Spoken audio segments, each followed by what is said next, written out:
할렐루야. 하나님의 은혜와 평강이 여러분의 삶 가운데 넘치시기를 주의 이름으로 축원드립니다. 이번 주 화요일이 설날인데요.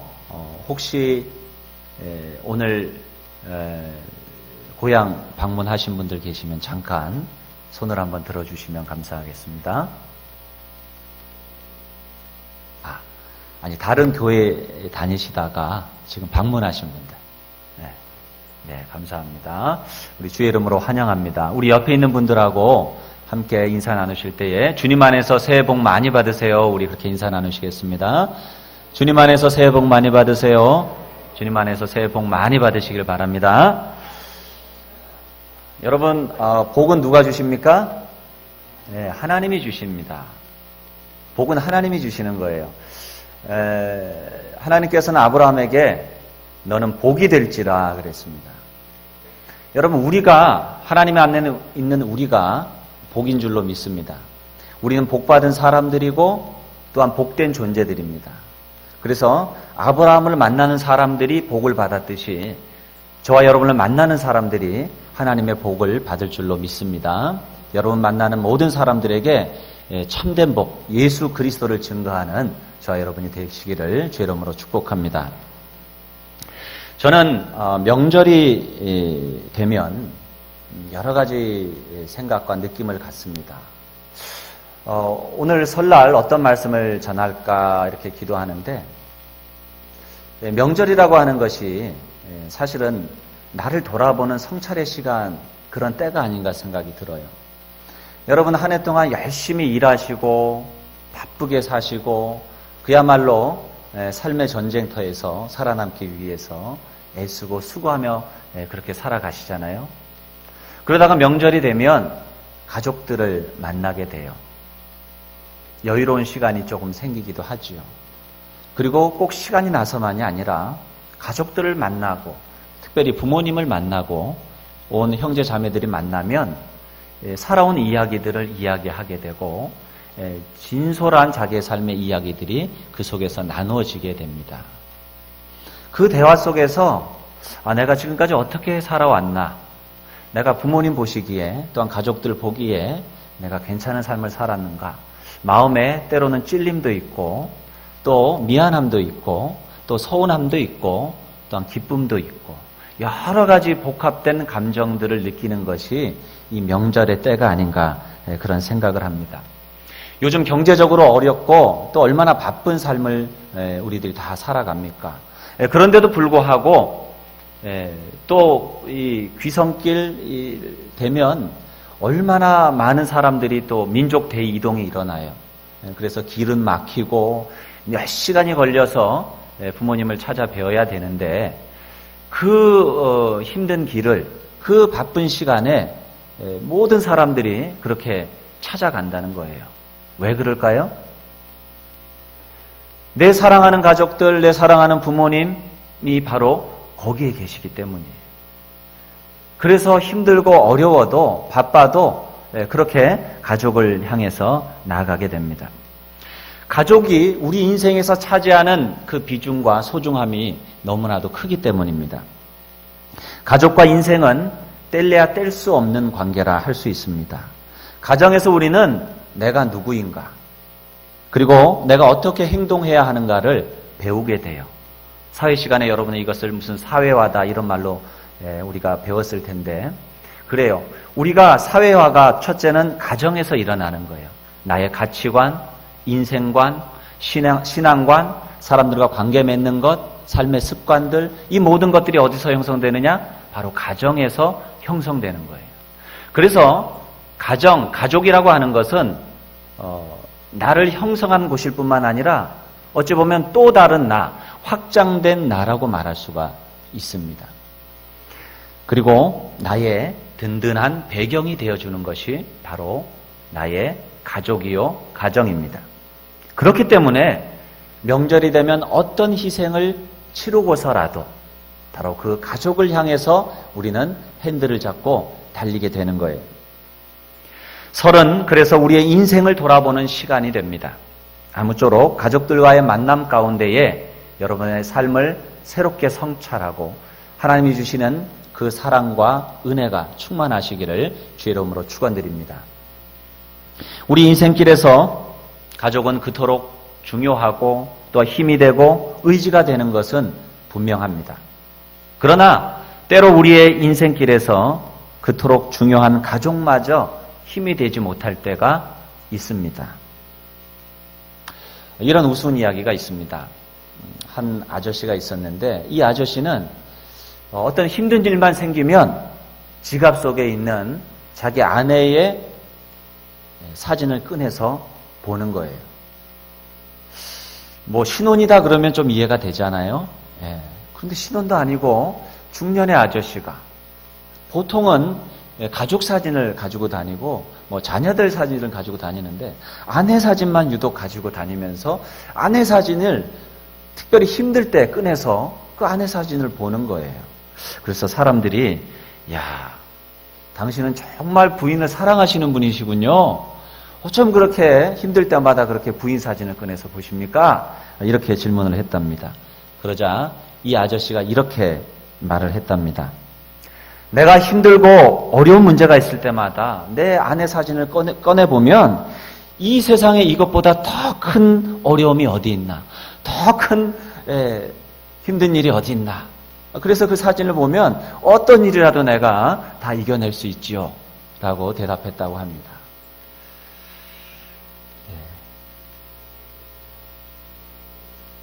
집에 가서 웃으시려고 웃음을 참으시는 것 같으신데 지금 웃으셔도 괜찮습니다. 여러분, 이 세상 살다 보면은 가족도 의지가 안 될 때가 있어요. 부모가 내 삶을 대신 살아줄 수 없고 자식이 부모의 그 노년의 힘든 어려움을 잘 알지 못합니다.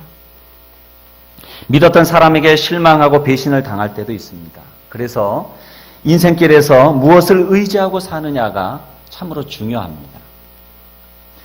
가족과 친구를 의지하면 여러분 실망할 때가 반드시 옵니다. 오직 하나님께 여러분의 길을 맡기시고 오직 하나님만 의지하는 것이 지혜로운 인생을 사는 비결입니다. 사람은요, 의지할 대상이 아니라 사랑할 대상이란 말이 있죠. 여러분이 누군가를 의지하면 그것이 나쁜 건 아니죠. 누군가를 우리는 다 의지하며 사니까. 그러나 근본적으로는 사람은 의지할 대상이 아니라 사랑의 대상이라는 것을 우리가 알아야 돼요. 우리의 가족들까지도.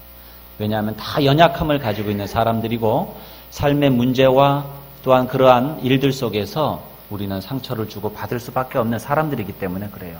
그래서 우리는 오직 하나님만 의지해야 될 줄로 믿습니다. 오늘 본문 말씀은 이렇게 인생길을 가는 사람에게 숱한 역경의 삶을 살아온 노년의 다윗이 주는 지혜의 말씀입니다. 인생을 다 산 사람이 돌아보니까 삶이 보이잖아요. 내가 그때는 정말 너무 몰랐어. 내가 왜 그때 행동을 그렇게 했지? 내가 왜 말을 그렇게 했지? 왜 내가 그렇게 적절하게 행동하지 못했지? 시간이 지나고 나면 돌이켜 보게 되고 후회도 하게 되고 아쉬움도 남게 되고 그런 거예요. 그것이 노인이 가지는 지혜입니다. 그 지혜는 돈으로도 살 수 없고 그 깊은 인생의 연륜에서 오게 되는 지혜죠. 그래서 노인들의 지혜라고 하는 것은 참 귀한 것입니다. 그런데 이러한 지혜가 아무에게나 오는 것은 아니에요. 제가 이렇게 심리학을 공부하고 보니까는 인생 일대기를 이렇게 배우게 되잖아요. 그런데 연세가 드셨다라고 꼭 지혜로운 건 아니더라고요. 그럼 어떤 사람이 지혜로운 사람이 되느냐? 자기의 인생을 성찰하는 삶의 태도로 살아가는 사람이 지혜로운 사람이 되더라고요. 자기를 스스로 돌아보지 못하고 성찰하지 못하면 오히려 나이를 먹을수록 그 사람은 탐욕스러운 사람이 되고 자기밖에 모르는 사람이 되고 자기의 생각을 전혀 바꾸지 못하는 고집이 센 사람이 되시더라고요. 그런데 여러분, 신앙이라고 하는 것은 무엇이에요? 하나님과 나와의 관계 속에서 나를 보는 거예요. 그러니까 신앙이 있는 분들은 다 지혜로워요. 정말 주님과의 관계 가운데 살아가면 자기의 삶을 돌아보게 되고 그런 지혜를 갖게 되는 것 같습니다. 오늘 다윗은 평생을 주님과의 관계 속에서 주님만 의지하고 살았던 사람입니다. 험한 인생을 살았던 사람이지만 그래서 주님이 주시는 지혜를 가지고 살았던 그런 분이에요. 그래서 오늘 이 아침에 그분의 지혜로 함께 은혜를 나누기를 원합니다. 이 세상을 보면 악인과 불의한 자들이 잘 되는 것 같고 의인들이 어려움을 겪고 억울한 일을 당하는 경우를 우리가 자주 보게 됩니다. 하나님의 뜻대로 살아보고자 애쓰는 저 사람에게 왜 저렇게 힘든 일이 생길까? 이해가 안 될 때가 참 많이 있어요. 어떤 선교사님은 선교의 꿈을 안고 여러 신학을 하고 안수도 받고 선교사로 훈련을 받고 선교하러 가시다가 비행기 사고로 돌아가셨어요. 아니, 그 많은 세월을 하나님이 훈련시키시고 연단시키셨는데 선교지에 도착도 못 해보고서 그 생명을 잃게 된 거예요. 하나님은 어떻게 이럴 수가 있습니까? 어떻게 이럴 수가 있습니까?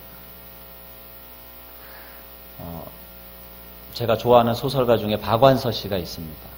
박완서 씨가 이미 고인이 되셨지만 이 박완서 씨가 한 말씀만 하소서라고 하는 짧은 단편 소설인데 사실은 자서전적인 그런 소설이에요. 수필집이에요. 그런데 거기에 보면 한 말씀만 하셨어. 그 이야기의 배경이 이래요. 박완서 씨의 실제 아들이죠. 아들인데 의대생이에요. 인턴인가 레지던트인가 그랬던 것 같아요. 레지던트로 그렇게 인류대학을 나와서 이제 의사로 많은 일을 할 수 있는 그러한 젊은이죠. 너무나도 착한 아들이었고 너무나도 의지가 되고 사랑하는 아들이었는데 남편이 죽고 나서 얼마 있지 않아서 그 아들까지 죽게 된 거예요. 이 박원석 씨가 하나님을 믿는 사람이거든요. 그래서 하나님 앞에 드린 기도가 도대체 왜 이런 일이 나의 삶 가운데 일어나야 합니까? 주님 한 말씀만 해 주십시오. 그것이 그 책의 제목이에요. 우리가 살아가다 보면 이해되지 않는 일들, 또 선한 사람이 고난을 당하고 억울한 일을 당하고 반면에 악한 사람들이 잘 되는 것 같고 득세하는 것 같은 그런 세상을 우리가 살아갈 때가 참 많이 있다는 거예요. 이런 한 말씀만 하소서라고 하는 이러한 하소연과 절규가 우리 입에서 나올 때가 있다는 것입니다. 이런 모순적인 세상에서 우리 믿음의 사람들은 어떻게 인생길을 걸어가야 할까? 고민과 회의가 들 때가 있습니다. 그럴 때 다윗이 오늘 시편에서 하는 말씀이 하나님을 의뢰하고 선을 행하라는 말씀이에요. 하나님을 의뢰하고 선을 행하라. 왜냐하면 악인들은 하나님께 심판을 받을 것이기 때문입니다. 그런데 사실 이게 말이 쉽지 현실에서 악인들이 하나님의 심판을 받는 것을 우리가 쉽게 볼 수 있느냐는 거예요. 가만 보면 세상은요, 좀 독한 사람들이 잘 되는 것 같아요. 조금 악한 사람들이 잘 되는 것 같아요. 이때 우리가 믿음의 시각을 잃으면 우리의 인생길에서 길을 잃고 헤매게 되는 것입니다. 이런 일들을 경험하면서 시험에 들어서 신앙을 버리고 방황하는 사람들이 꽤 많이 있어요. 여기서 우리가 믿음의 시각을 가져야 되는데 믿음의 시각을 갖는다는 것이 어떤 의미일까? 두 가지로 생각해 볼 수 있다고 믿습니다. 하나는 우리와 하나님과의 관계에서 우리의 삶을 받아들인다는 거예요.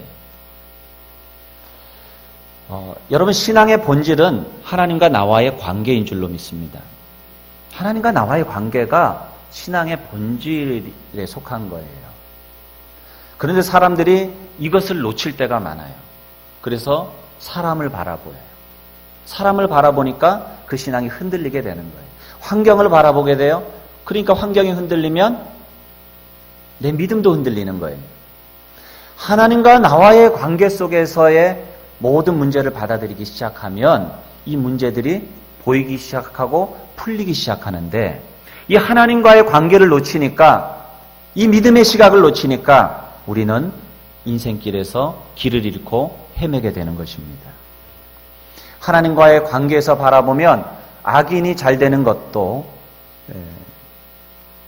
그것 때문에 우리가 불평하거나 시기할 만한 일은 아니다는 것을 우리가 깨닫게 돼요. 왜요? 하나님은 선하신 분이시거든요. 하나님은 이 역사와 이 세상을 주관하시는 분이시거든요. 하나님의 섭리 안에서 그것이 합력하여 선을 이룰 날이 반드시 올 것을 믿기 때문입니다. 하나님과 친밀한 관계 가운데 믿음 안에 있으면 그래서 어떤 어려움도 우리를 흔들 수가 없는 거예요. 또 믿음의 시각을 갖는다라고 하는 것은 결국 그 악과 불의는 심판을 받아 망한다는 것을 믿고 받아들이는 거예요. 그래서 하나님과의 관계에서 삶을 집중시키는 사람이라면 악을 행하여 이득을 취한 사람들을 시기하거나 불평하지 않을 것입니다. 그들이 그런 방식으로 잘 되었다는 것 때문에 배 아파지도 않을 것입니다. 왜냐하면 악과 불의 이런 것들은 결국 망하는 길임을 믿기 때문이에요. 여러분, 우리가 살아서 다니지만 예수님 믿기 전에 우리는 영적으로 보면 이미 죽은 사람들이에요. 에베소서 2장 1절에 보면 허물과 죄로 죽었던 너희를 살리셨고 라고 성경은 이야기해요. 우리가 하나님과의 관계 가운데 살아가지 못하고 주님을 믿지 못하는 인생들은 이미 허물과 죄로 죽어 있는 상태예요. 이미 죽어 있는 우리들이지만 예수 그리스도께서 그 핏값으로 그 생명을 들이심으로 우리에게 생명, 영원한 생명을 허락해 주신 것입니다. 그런데 주님을 믿지 않고 불의한 삶을 살아가는 사람들은 이미 심판 가운데 있는 거예요. 그런 면에서 보면 하나님과의 관계 가운데 살아가지 못하고 그들은 이미 심판이 정해져 있는 사람들이고 두 번째 사망, 곧 영원한 불못에 떨어지는 그런 심판이 그들 가운데 있는 거예요. 지금 당장 눈앞에 보여지는 그들의 잘 되는 것들이 그래서 우리에게는 불평거리가 아니고 또한 그것 때문에 우리가 시기할 것도 아니고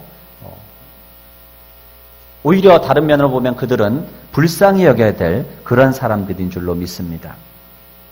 이것이 다 하나님과의 관계의 빛 아래에서 볼 때에 우리가 그것을 바라볼 수 있는 거예요. 그래서 우리의 인생에서 힘든 일이 와도 혹은 즐거운 일이 생겨도 사실 우리는 일희일비할 필요가 없는 것이 우리는 이미 하나님의 선하신 손 아래에 있기 때문입니다. 그래서 기쁜 일이 있으면 하나님 앞에 감사하고 찬양하고 힘들고 어려운 일이 있으면 하나님 앞에 기도하면서 그 일을 이겨낼 수가 있는 거예요. 하나님이 우리를 보호하시고 모든 것이 합력하여 선을 이루시게 하심을 믿기 때문입니다.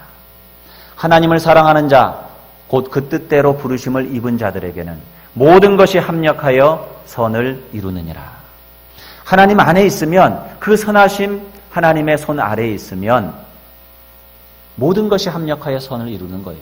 시험도 어려움도 곤란도 문제도 우리 주님 안에만 있다면 그 관계의 빛 아래서 우리가 살아가고 볼 수만 있다면 그 모든 것들이 나를 성장시키고 나를 변화시키고 하나님의 복을 가져오는 그러한 지지대가 된다는 사실을 여러분 믿으시기를 바랍니다. 결국 악인이 심판을 받아 멸망한다는 것은 어찌 보면 종말에 가능할 수도 있습니다. 지금 역사 안에서 이루어지는 악한 자들에 대한 심판의 이야기는 다 부분적일 수 있는 거예요. 그러나 믿음의 눈을 열어서 보면 이미 그들은 심판받은 것이고 우리는 하나님의 나라에 이미 가 있는 거예요. 그게 믿음의 시각입니다. 그래서 우리에게 믿음이 있을 때에 달리 말하면 하나님과의 관계의 빛 가운데 살아갈 때에 우리는 우리에게 닥쳐 있는 이런 모든 문제들을 믿음의 시각으로 해석할 수 있는 거예요.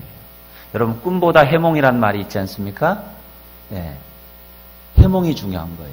해석이 중요한 거예요. 시각이 중요한 거예요. 예수를 믿는다라고 하는 것은 새로운 시각을 갖는 거예요. 믿음의 시각을 갖는 거예요. 여러분 우리가 세상을 바라보는 시각을 세계관이라고 그래요. 우리가 인생을 바라보는 것을 인생관이라고 합니다. 그런데 이 인생관과 세계관보다도 더 깊이에 있는 그 중심에 있는 관이 있는데 그것이 신앙관이에요. 신앙관.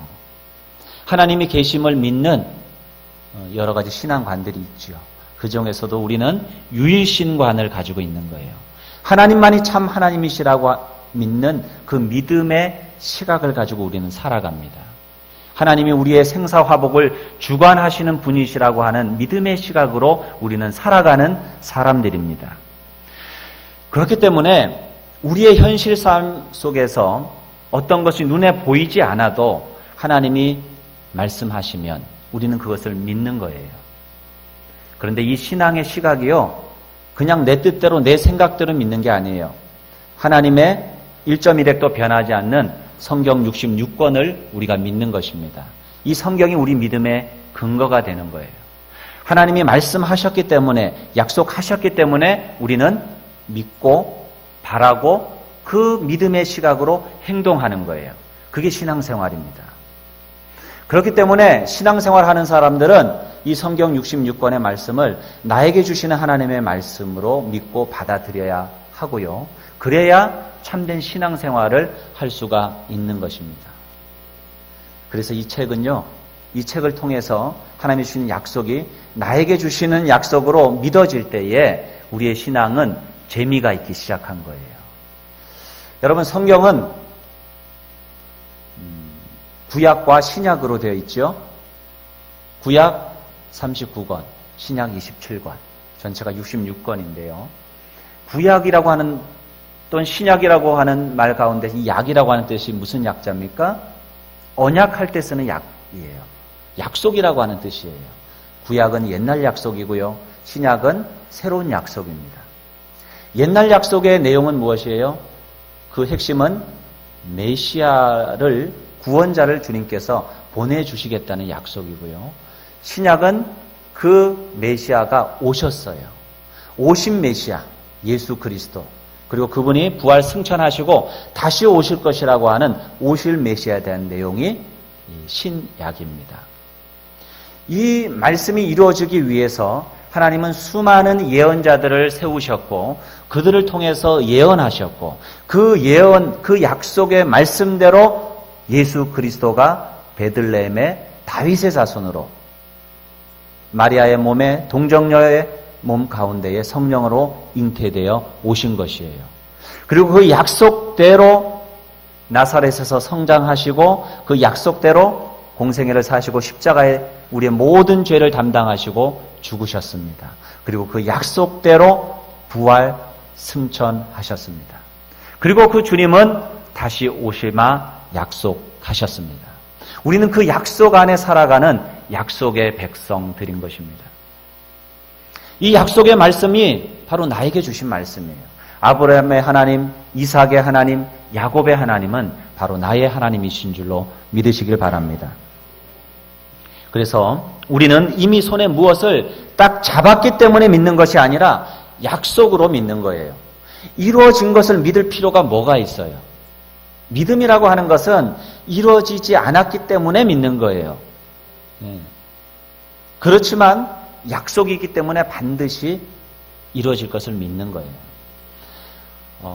여러분이 전세에 사시는지 아니면 집을 가지고 사시는지 전 모르겠지만은 아니면 월세에 사시는지 우리가 어느 집을 살 때에 혹은 그 집에 전세를 계약을 맺을 때에 무엇을 합니까? 계약 맺을 때 뭘 씁니까? 계약서를 쓰는 거예요. 계약서라고 하는 것은 하나의 약속입니다. 내가 전세를 사는데 집 소유가 내 소유는 아니잖아요. 내가 사용권만 있겠죠. 그러면 혹시 주인이 내 전세금을 가지고 도망가는 거 아니야? 뭐 그런 마음이 들 수도 있겠지만 그럴 필요가 없어요. 왜요? 전세 계약을 맺었으니까. 그 계약이라고 하는 것은 우리에게 그렇게 든든하게 우리의 마음을 안정시킬 수 있는 약속인 거예요. 이 하나님의 말씀이 바로 우리에게 약속입니다. 하나님은 우리에게 말씀하십니다. 내가 너와 함께 할 것이다. 놀라지 말라, 두려워 말아라. 내가 너를 지킬 것이다. 내가 너를 인도해 줄 것이다. 내가 너를 지도할 것이다. 내가 너를 사랑한다. 내가 너를 구원할 것이다. 내가 너에게 영원한 생명을 줄 것이다. 내가 너에게 복을 줄 것이다. 주님 말씀하셨어요. 약속하셨어요. 이것이 바로 나에게 주신 하나님의 말씀임을 여러분 믿으시길 바랍니다.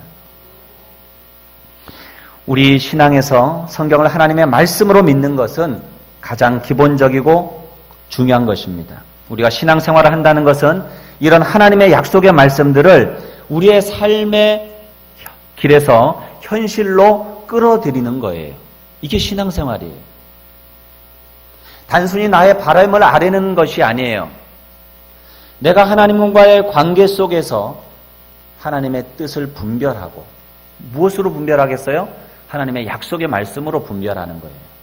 그리고 주신 말씀 속에서 하나님이 나에게 주시는 그 말씀을 날마다 묵상하고 깨닫고, 이 말씀이 나의 삶 가운데 이루어지기 위해서 기도하고 또한 열심히 노력하고 실천하는 거예요.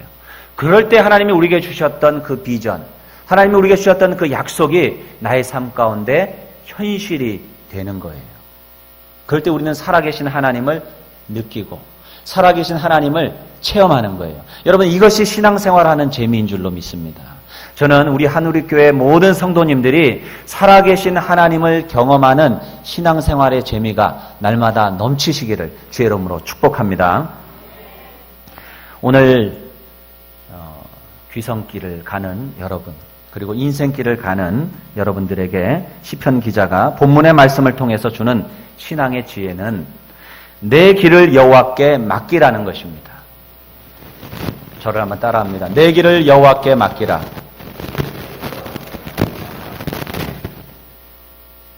참 중요한 말씀입니다만은 이렇게 하기가 생각처럼은 쉽지가 않은 것 같아요.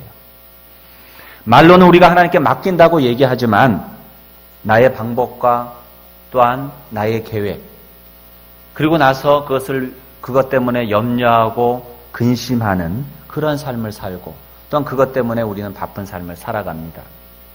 아니, 우리가 그렇게 또 열심히 사는 것이 맞지요. 우리가 아무 생각 없이 맹하게 사는 것 좋은 일은 아닐 것이지요. 그러나 우리 중심에는 이러한 믿음이 있어야 되는 겁니다. 하나님께 나의 미래를 온전히 맡겼으니 하나님께서 내 미래를 책임져 주신다. 이런 믿음이 저와 여러분에게 있게 되기를 바랍니다.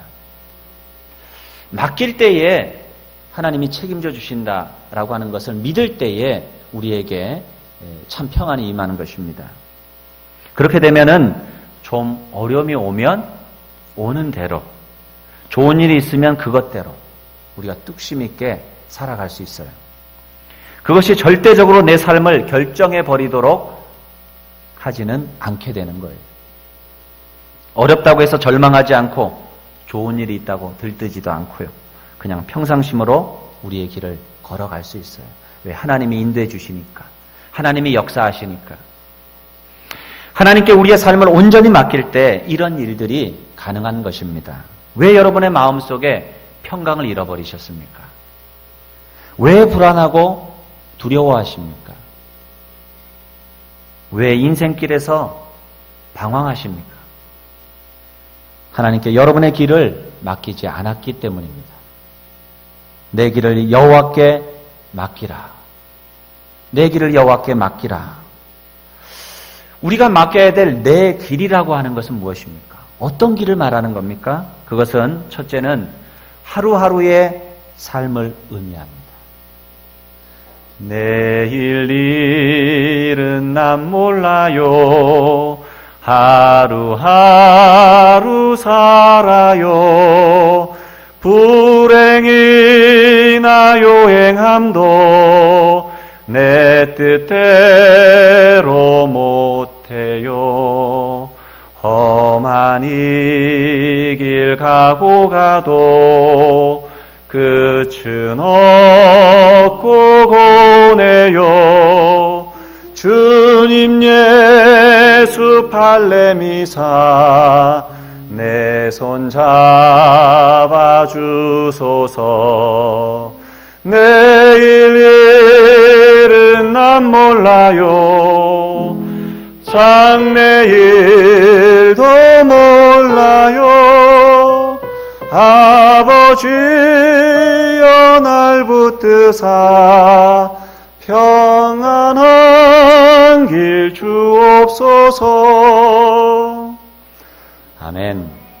여러분, 우리는 하루하루 살아요. 내일은 이미 지나간 시간입니다.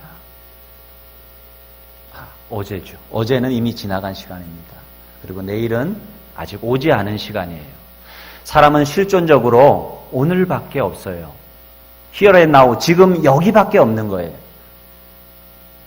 인간은 이 시간에서 존재하고 이 공간 가운데 존재하지 이 시간을 넘어서서 이 공간을 넘어서서 존재할 수 없는 거예요. 여러분이 지금 행복하지 못하면 영원히 행복하지 못한 거예요. 지금 기뻐하세요. 지금 감사하세요. 지금 사랑하세요. 그것이 바로 내 삶을 맡길 때 가능한 거예요. 내 삶을 주님 앞에 맡기는 것은 나의 이 하루를 주님 앞에 맡기는 거예요. 하루 여러분 눈을 뜨면서 하나님 잠 잘 자게 해주셔서 감사합니다. 이 하루도 주님께 맡깁니다. 주님 인도해 주십시오. 이렇게 하루를 시작하는 거예요. 이것이 하루를 내 길을 맡기는 길입니다. 두 번째로는 이 내가 맡겨야 될 길은 나의 일생을 말합니다. 여러분의 일생을 주님께 맡기시기를 주의 이름으로 축원드립니다. 우리는 세상 사람들처럼 숙명론을 받아들이거나 환경을 탓하는 사람들이 아니라 하나님을 믿는 사람들입니다. 여러분, 세상의 점쟁이들과 기독교의 예언자들이 다른 게 있어요. 여러분, 성경에도 미래에 대한 이야기들이 나오죠. 성경이 말하는 예언은 미래의 일을 맞추는 게 예언이 아니에요. 하나님의 말씀이 예언이에요. 그래서 미리 예자 말씀 원자가 아니라 맡길 예자예요. 말씀 원자. 말씀을 맡은 게 예언이에요. 미리 일어난 일을 이야기하는 게 예언이 아니라 하나님의 말씀을 선포하는 게 예언이에요. 제가 여러분에게 지금 예언하고 있는 겁니다. 어떤 면으로 보면은. 점쟁이가 하는 예언은 숙명론이에요. 그렇게 되는 거예요. 그러나 하나님의 말씀은 미래에 일어난 일에 대한 이야기도 있지만 그 이야기는 뭐예요? 너희가 이렇게 행하면 내가 미래에 복을 주리라 하는 것이에요. 오늘 내가 돌이켜서 회개하고 주님 앞으로 돌아오면 미칠 징벌이나 심판이 없어질 수 있는 그러한 예언인 거예요. 숙명론이 아니에요. 여러분, 이 세상은 숙명론에 빠져 살아가는 사람들이 참 많이 있어요. 운명론에 빠져 살아가는 사람들이 있어요. 여러분, 거기에 끌려가지 마세요. 하나님이 우리의 삶을 지도하시고 인도하시도록 여러분의 일생을 맡기시기를 주의 이름으로 축원드립니다. 그렇기 때문에 하나님을 믿는 사람은 환경을 탓하지 않아요. 환경을 탓하지 마세요. 나는 왜 이렇게 불행한 환경이야? 왜 나는 이런 사람을 만나서 내 인생이 왜 이래? 여러분 탓하지 마세요. 여러분이 오직 하나님의 말씀대로 살아가기를 힘쓰시기를 바랍니다. 하나님께서 그럴 때 우리의 일생을 인도하시는 것입니다. 우리의 일생은 하나님의 은혜 아래에 있다는 사실을 여러분 믿으시기 바랍니다. 저를 한번 따라해 보시겠습니다. 나의 일생은 하나님의 은혜 아래에 있다. 아멘. 여러분 그것을 믿으세요. 나는 그러니까 내 인생은 복된 인생일 수밖에 없는 거예요. 아멘. 나는 복받은 사람이에요. 복된 인생이에요. 존귀한 인생이에요. 그러므로 우리는 믿음의 법을 따라서 인생의 방향을 결정해야 되는 거예요. 하나님의 은혜 안에서 하나님의 말씀을 따라서 내가 무엇인가를 결정하고 무엇인가를 행할 때에 하나님이 기뻐하시는 일을 행하고 하나님의 말씀의 도를 따라서 그것을 결정하면서 행하는 거예요. 그러면 하나님께서 내 인생을 가장 좋은 길로 인도해 주실 것입니다. 또한 내가 맡겨야 할 길은 세 번째로 삶의 문제들을 말하는 거예요. 우리가 살아가다 보면 삶의 문제들이 있어요. 여러분의 삶의 구체적인 문제들을 하나님께 맡기시기를 주의 이름으로 축원드립니다. 잠언서 16장 3절 말씀에서 솔로몬도 이렇게 말합니다. 너의 행사를 여호와께 맡기라. 사람이 마음으로 자기의 길을 계획할지라도 그 걸음을 인도하시는 이는 여호와시니라. 여러분, 우리의 일이요, 우리의 삶이요, 내 생각대로 내 뜻대로 되든가요? 내 자식이라고 내 뜻대로 내 생각대로 그렇게 크든가요? 안 돼요. 안 돼요. 예. 어제 보니까 농담처럼 그렇게 얘기했는데 우리 문 집사님이 오셨습니다. 제 이름으로 환영하고 축복하는데 어제 식사하러 나가는데 딱 만나가지고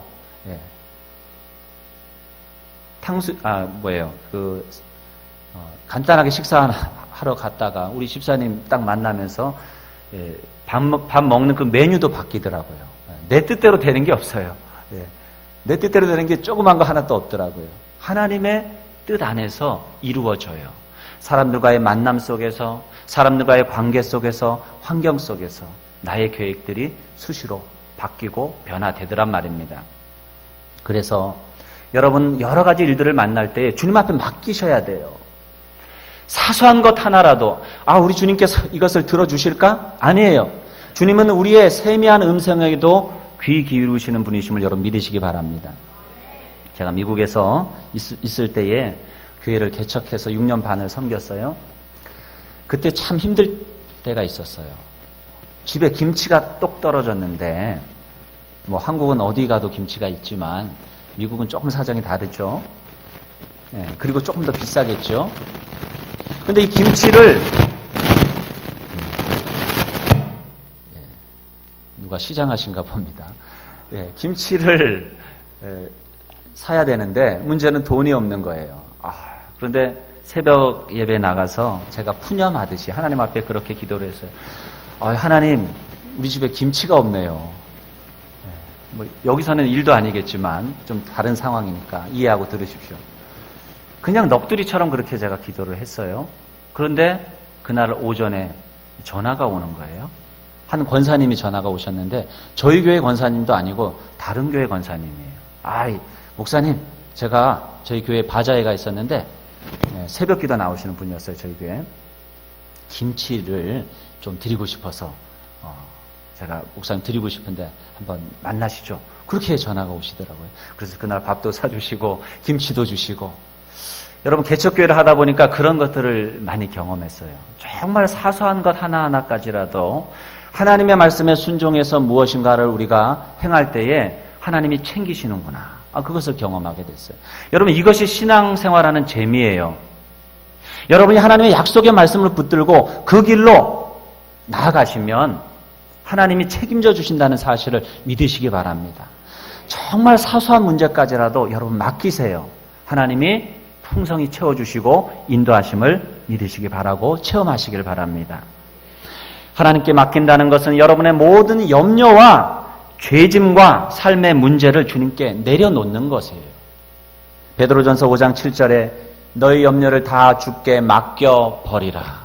맡겨버리라. 이는 저가 너희를 권고하심이라 그랬어요. 염려를 다 맡긴다는 것은 내 염려를 주님께로 옮겨놓고 전가하는 것을 의미합니다. 여러분 이사야서 53장 6절에 보면 우리는 다 양 같아서 다 죄를 짓고 살잖아요. 양이요 정말 어리석은 동물이에요. 시력도 안 좋고요. 별로 깨끗하지도 않아요. 사실은. 미국에 있을 때 제가 개척했던 그 교회, 미국 교회에서 개척을 했는데 그 옆에가 바로 양 목장이었어요. 양에 대한 환상이 다 깨졌습니다. 냄새가 얼마나 지독하고 더러운지. 양이 그래요. 그리고 이렇게 공격용 무기도 없지요. 또 빠르지도 않지요. 뒤뚱뒤뚱거리 넘어지면 잘 일어나지도 못해요. 막 버둥버둥거리고. 발이 짧잖아요. 몸은 큰데. 그래가지고 참 연약한 동물이 양이에요. 근데 성경은 우리를 양으로 비유합니다. 양은 무리에서 이탈되면요. 그래서 다시 돌아오기도 힘들어요. 그래서 길을 잃는 거예요. 근데 우리가 다 양 같대요. 우리 양인 우리들이 죄의 짐을 지고 살아갑니다. 우리는 다 양 같아서 그릇 행하여 각기 제 길로 갔거늘 제 멋대로 살아가는 거예요. 그런데 여호와께서는 우리 무리의 죄악을 그에게, 여기서 그는 예수님을 의미해요. 그에게 담당시키셨도다. 우리에게 있었던 죄의 짐이 어디로 갔습니까? 예수 그리스도에게 간 거예요. 우리가 이제 죄인입니까? 의인입니까? 이제 의인이 된 거예요. 우리가 죄가 없어서가 아니라 이 죄를 그리스도께 맡겨드린 거예요. 그래서 그리스도가 이 죄를 대신 지시고 십자가에 달려 죽으신 거예요. 그래서 우리는 의인이 된 거예요. 여러분, 우리의 신앙생활도 마찬가지예요. 맡겨야 되는 거예요. 여러분의 죄의 짐도 맡기시고, 여러분의 삶의 문제도 맡기시고, 염려도 맡기세요. 맡긴다라고 하는 것은 맡기고 나서 끝이에요.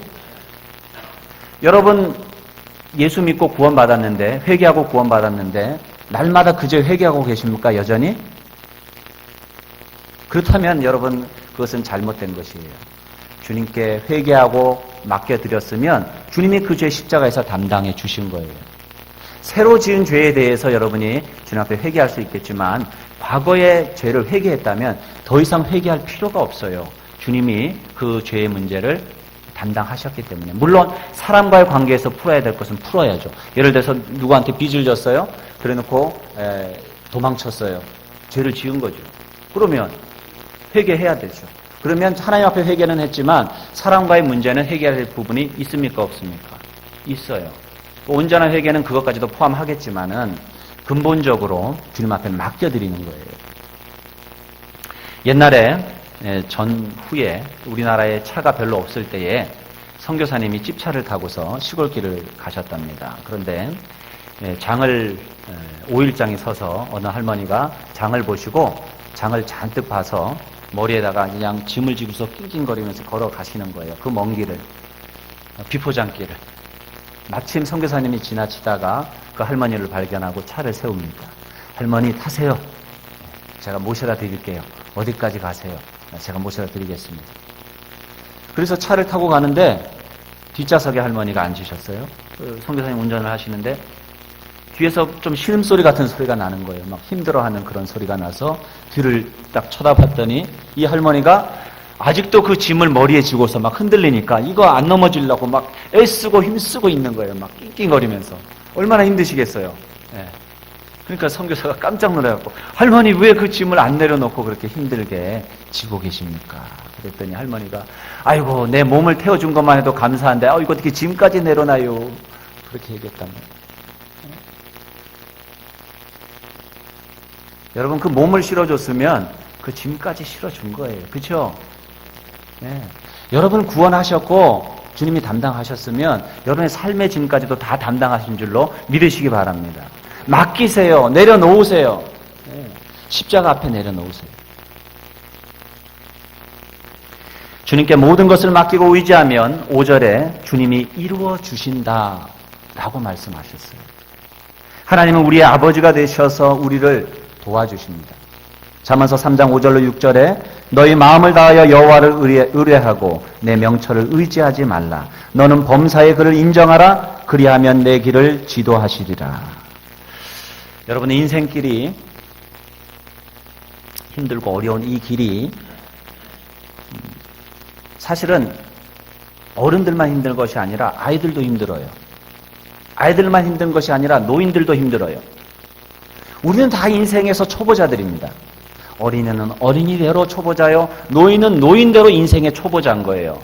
아무리 80인생, 90인생을 살아도 그 나이대의 그 인생이 겪는 고통과 아픔과 어려움과 문제를 경험해보지 못했잖아요.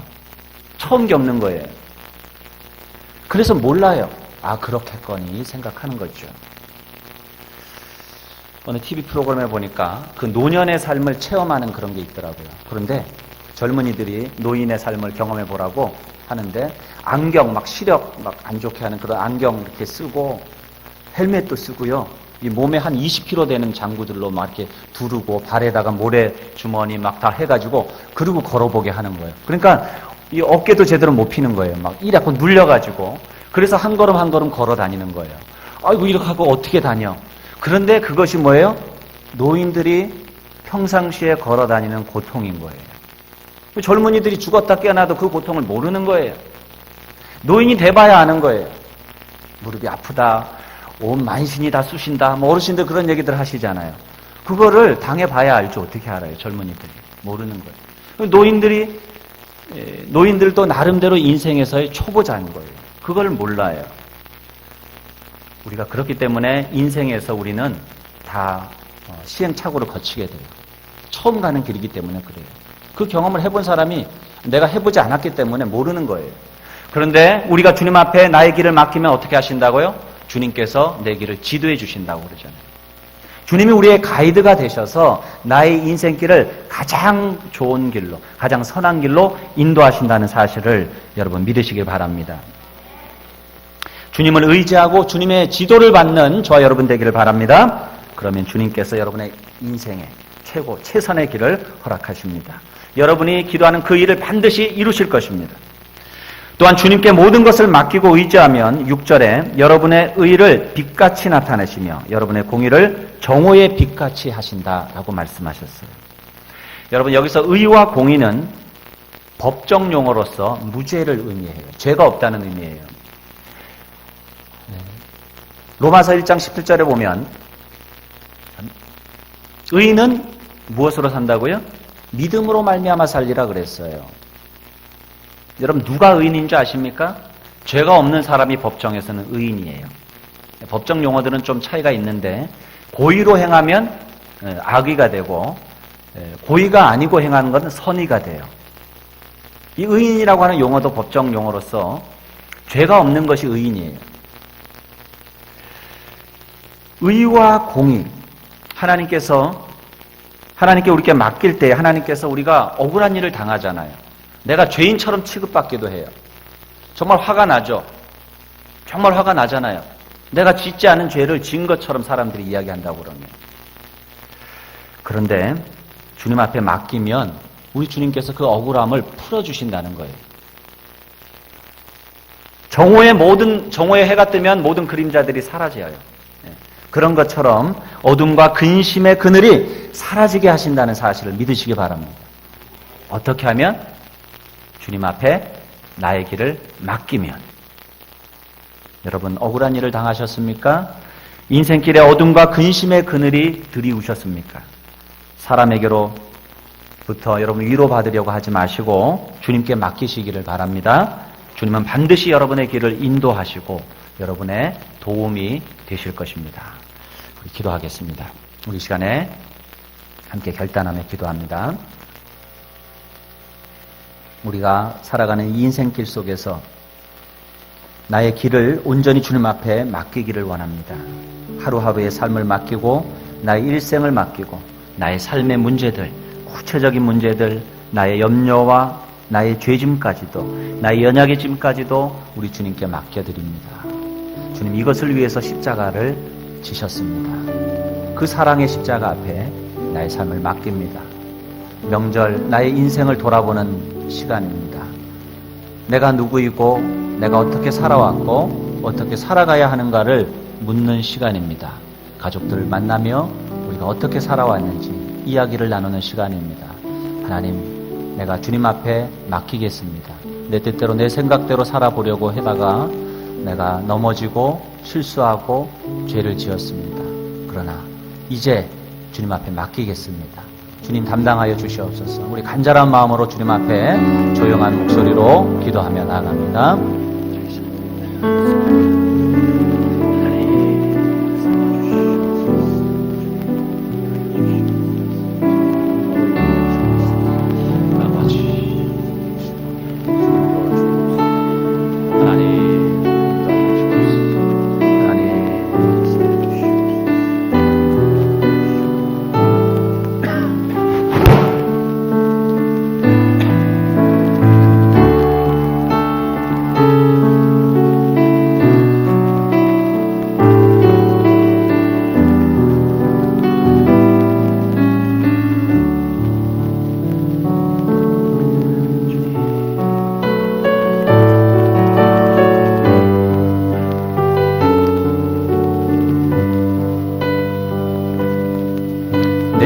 여호와께 맡기라. 그를 의지하면 그가 이루시고 내 의를 빛같이 나타내시며 내 공의를 정오의 빛같이 하시리로다. 살아계신 아버지 하나님, 이 시간 나의 길을 주님 앞에 맡깁니다. 주님의 의를 비추시고 주님의 공의를 나타내시옵소서. 우리의 길을 선한 길로, 바른 길로, 의의 길로 인도하여 주옵소서. 예수님의 이름으로 간절히 기도 올리옵나이다. 아멘. 우리 다 일어나셔서 하나님 앞에 찬양하시겠습니다.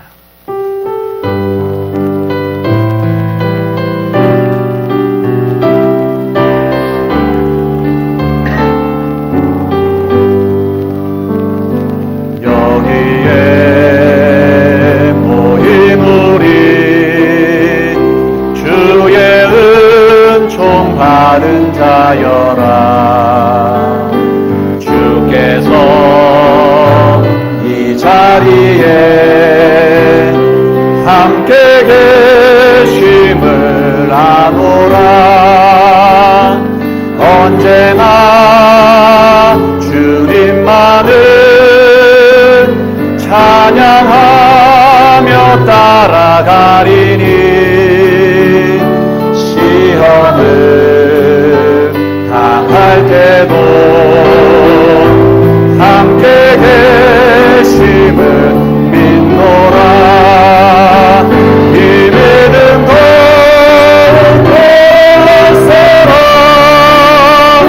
주가 지켜주신다.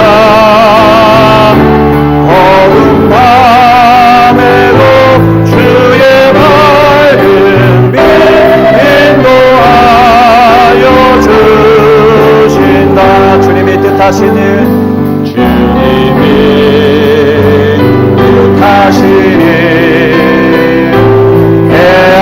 헤아리기 어렵더라도 언제나 주 뜻 안에 내가 있음을 아노라. 사랑의 말씀들이 나를 더욱 새롭게 하니 때로는 넘어져도 최후 승리를 믿노라. 이 믿음 더욱세라. 주가 지켜주신다. 어두운 밤에도 주의 밝은 빛 인도하여 주신다. 아멘. 이제 평안한 마음으로 여러분의 삶의 현장으로 돌아가십시오. 선한 일에 용기를 가지며 악을 악으로 갚지 마십시오. 항상 연약한 자를 도우며 병든 자를 찾아보며 곤란당하는 이웃을 위로하십시오. 모든 사람을 존경하며 주님께 봉사하고 주님을 사랑하십시오. 모든 일을 믿음과 사랑으로 행하며 어떤 일에도 소망을 포기하지 마십시오. 거룩하신 성령께 순종하여 기쁨과 감사의 생활을 해 나아가십시오. 우리 하나님 아버지는 여러분을 항상 도와주실 것입니다.